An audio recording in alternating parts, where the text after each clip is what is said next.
Hey NTA Nation, welcome back to another cigar review, and we're going to do it's kind of a somber cigar review.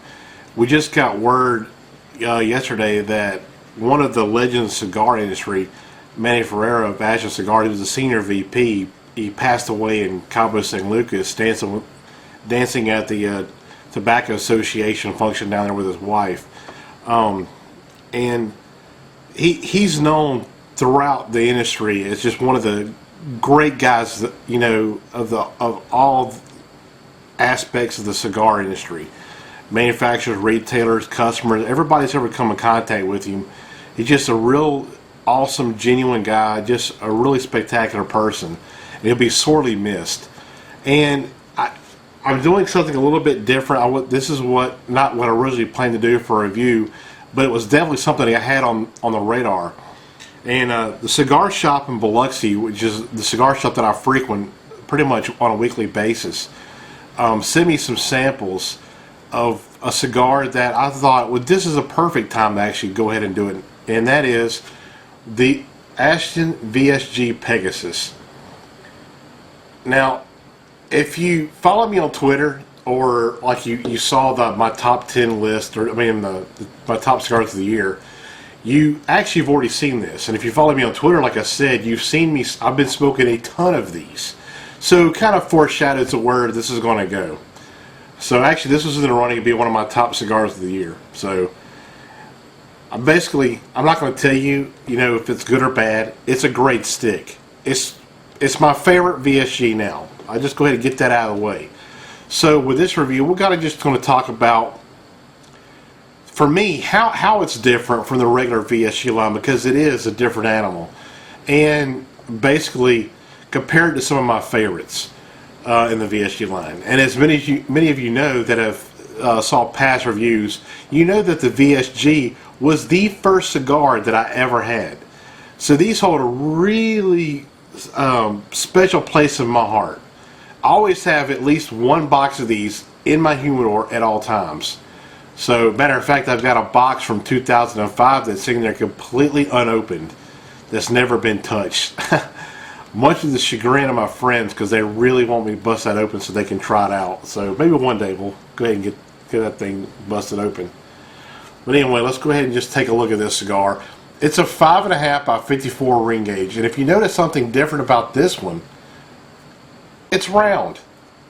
It's a round stick. It's not square like the other VSGs are. Well, besides the Eclipse Tubo and the Wizard, which are also round. But if you've been around a while, cigar smoking, you know that this is the original size, or the original shape of the VSGs. They came round in the beginning, and after a few years, they went to the box press shape. I don't remember the story of why they did that, but I just remember they all went to the box press shape.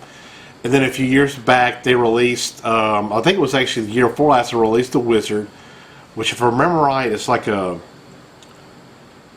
6 by 54, 56, I can't remember. And then the Eclipse Tubo that came out the year before last, or last year, I can't remember. I get it confused, but it's a 6 by 52 Toro. It's a round. And it came in the aluminum tubo, and with a cedar lining on them. Well, this one is a Robusto Grande 5.5 by 54. Retails anywhere from about $10 to $12, depending on where you buy it, with your taxes and whatnot.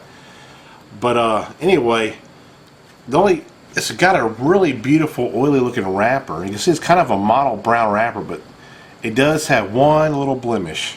You can see it right there, split wrapper.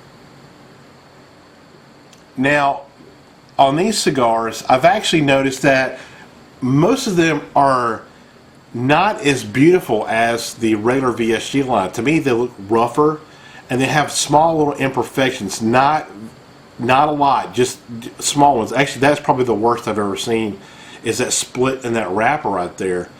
But as you can see, if it'll focus correctly on it, it's basically cosmetic. I don't think that's going to do anything when I get to that, so I'm not real worried about it. But as most of you know, the VSGs are made by the Fuentes for Ashton, and they've got the Ashton Classic, Heritage Per Soul, Cabinet, ESG, and then the VSG here also. And out of all of them, the VSG is absolutely my favorite. I just love these things. I can never get enough of them. I could probably smoke these every day and never get bored. I love them, and that's just the way it is. So anyway, let me go ahead and I'm gonna cut this thing.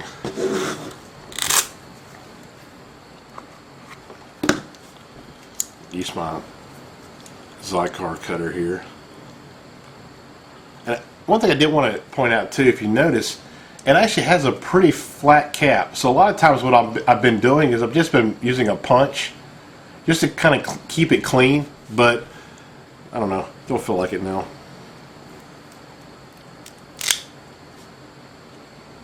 Perfect cut anyway. It's like our sharp.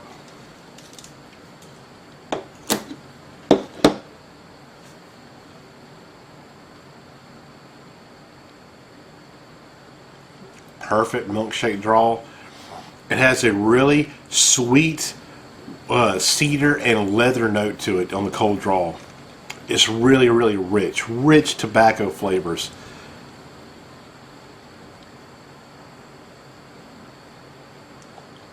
And it's salty. It's got a nice salty characteristic to it, which I actually find that a lot of Cuban cigars. Not so much on anywhere else, but I do get them sometimes in Dominican cigars, which is where the VSG is made. It's actually Dominican binder and filler with an Ecuadorian sun-grown Sumatra wrapper.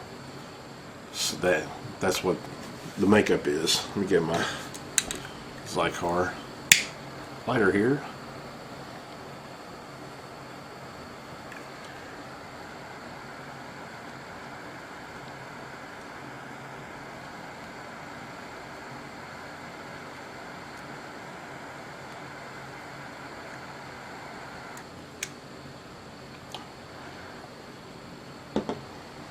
Now, one of the things about Manny is he's kind of renowned for coming up with really great ideas to do with different, like when you go to an event or whatever at a cigar shop for Ashton or whatever, he always comes up with something unique. He always wants to change it up, do something different, give the customer something that's not normal, that's a little bit that's better than the normal standard HERF or event that they don't have. And I never got to attend a HERF that he put on, but what I really hate is he was going to put on a HERF in May for us at the cigar shop. We're going to have he came up with a great idea, he and the owner of the shop, with having a steak dinner. It was like a 7-course meal, and throughout the meal they were going to pair certain items that we're eating with the food, a specific type of food, and a specific type of beverage. A bourbon, scotch, rum, wine. I can't remember. It was a pretty complex event that we're going to have, but I was really looking forward to it. And I hate that we're not going to be able to do it and not meet Manny and let everybody, around this area get to experience one of his events and get to know him, because we just, in our area, especially since Katrina, we don't have a lot of big events and stuff because we don't have that many shops in our area, just because that's just the way it is. And to have Manny be able to come here and put on a event for us was really special.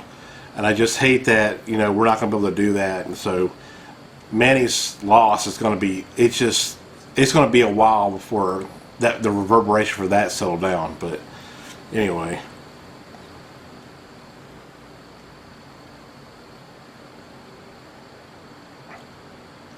you can see it puts off an absolute ton of smoke. It's one thing I love about a cigar, when it gives off just an absolute huge billowing cloud of smoke. I love that, top notch.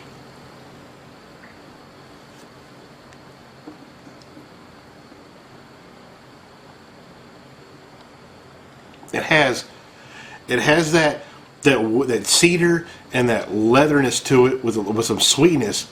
It also has a really nice spice to it, that you really get on the retrohale. The spice really comes out. It's like a white pepper. It's not very strong, but it's there. And there's also like, I don't know. Let me think on that one.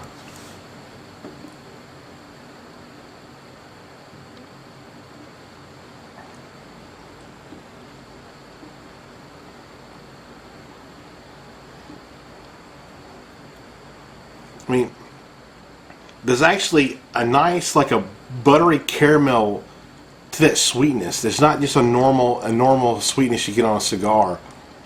It really coats your palate. It's like almost like a syrupy texture, the way it coats your palate. But there's something that's kind of it's playing in the background that's I'm really trying to put my finger exactly on what it is, but it's kind of hard. It's slipping my mind about how to describe it best. So I think I'll leave it. I'm gonna see how it develops. Actually, I know how it develops, but let's see. I'm gonna smoke this to the halfway point, and I'll let you know how it goes. So I'll see you in a second. Everybody, I'm back. I'm at the halfway point now. The cigar remains kind of the same. I'm getting that the core cedar and leather notes with the cigar. I'm also getting kind of a saltiness to it, and like a real buttery, almost it's like a sweet butter note to it. Almost like a caramel note to it. Now, the flavor that I really couldn't, it was hard for me to describe, was almost in the beginning. I said it was kind of like a fruity note. You know, it was almost like a dark fruit note that was kind of hard to pick out. And I kind of was thinking the closest thing I could say it was kind of almost like, you know, like a black cherry note, a real dark kind of, you know, a little slightly sour note, you know, kind of a dark fruit kind of a flavor to it or whatever.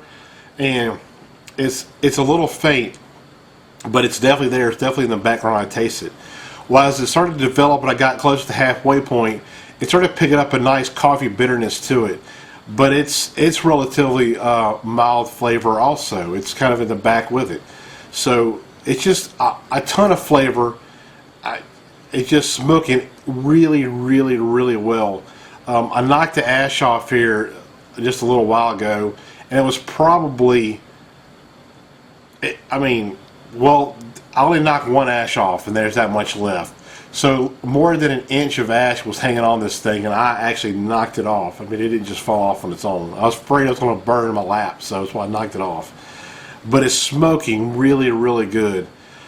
So I love the flavor of that what they call virgin sun-grown for the wrapper. What that is it's a sun-grown wrapper, but not in a traditional sun-grown sense. Basically, this wrapper is made by the Oliva family, not Oliva Cigars, but the Oliva tobacco farming family. And they have a private farm in Ecuador in the mountains that grows nothing but tobacco for this, the wrapper tobacco. And it's because it's up in the higher altitudes in Ecuador, it's a lot of cloud cover.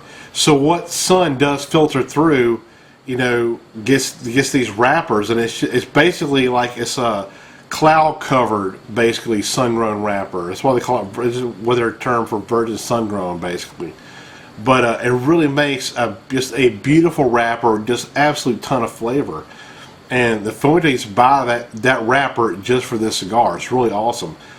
And with that 4 to 5 year old aged tobaccos as a filler in the binder, it makes a really great cigar.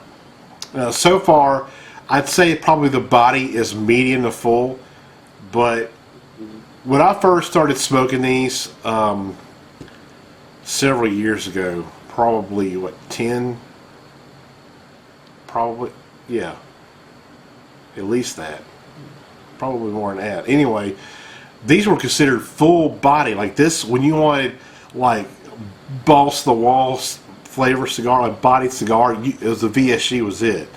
Now, with these new cigars that have almost pure Ligero in them, you know, that's basically moved the bar up some, but still, This is still not your normal Ashton. You know, regular other Ashtons are mild, medium body. This is definitely in the upper echelon body-wise in all the Ashtons. But so far to me, it's kind of medium plus, medium full, something like that. Not full body, but anyway, I'm going to go ahead and I'm going to shut up, actually. And I'm going to finish this thing off, and I'll let you know how it is in a second. Be right back. Everybody, I'm back. You can see. I'm at the very end of this thing. I can barely hold on to this cigar. Pretty much the flavors remain kind of the same, but at the very end of the cigar, that coffee note, that bitterness that I'm getting, it's actually developed more. It's actually becoming more dominant note with the leather and the woodiness. But those three right there are pretty much the strongest notes that I'm getting right now on the very end of this cigar. That sweetness has died down. That butteriness is still there, but it's at the very kind of underlying part of the flavors on it. But other than that, it's kind of remain the same. Oh, that dark fruit, that like the black cherry I was talking about, it's pretty much gone completely. It's not there anymore at all. But how does this one differ from the regular VSGs? Well, for me, the box press VSGs have like a creaminess to them that, to me, the round one does not have. It's something that's not there. But to me, the round ones actually have kind of like that. It's that more sweeter dark fruit butterness actually comes through a lot stronger on like the Pegasus than it does the other notes. I mean the box press. So to me, there's a subtle difference, but it's definitely noticeable. I mean, it's there. You definitely see it. It has the same backbone. The same framework is there, but it's just there's little differences that I don't know why it's different. I don't see how box press and the round could be that much of a difference, but it is. There is a difference in the taste. Definitely, if you get one of these, smoke like the regular Robusto, and then smoke this behind it, and it'll definitely stand out to you the difference that these are. And I think it's an amazing cigar. I love this cigar. I can't get enough of these. Like I said, if you follow me on Twitter, you see that, because I usually tweet most every cigar that I'm smoking. I'll take a picture of it and put it on Twitter or whatnot. And if you go back and look, there's a whole lot of these on there. Especially every time I go to the cigar shop in Biloxi, pretty much every time I'm grabbing a Pegasus, unless they're sold out, then obviously can't get them. But almost every time I go, I at least get 2 or 3 of these. You smoke one there, bring 2 home. Every time. It's one that I don't get tired of. The VSGs, I never get tired of them. But for me, the Pegasus is the pinnacle of the line for me. If I could choose one box, it would definitely be of the Pegasus. I just think it's a stellar cigar. Just one that is wholeheartedly box worthy, no doubt. And worth every bit of the $10, $11, whatever, for the price. I would pay that any time. Any day of the week I would pay that. So I want to thank the cigar shop for providing these for the review. It's an amazing store. So if you're ever in the area in Biloxi, Mississippi, or on the Mississippi Gulf Coast, definitely stop by there. Come by and visit. Have a cigar. I'll probably be there, so I'll have one with you. So anyway, just want to end, but saying, about Manny, it's a great loss. He was truly the epitome of a brother of the leaf, and he will be sorely missed. So, to you, Manny.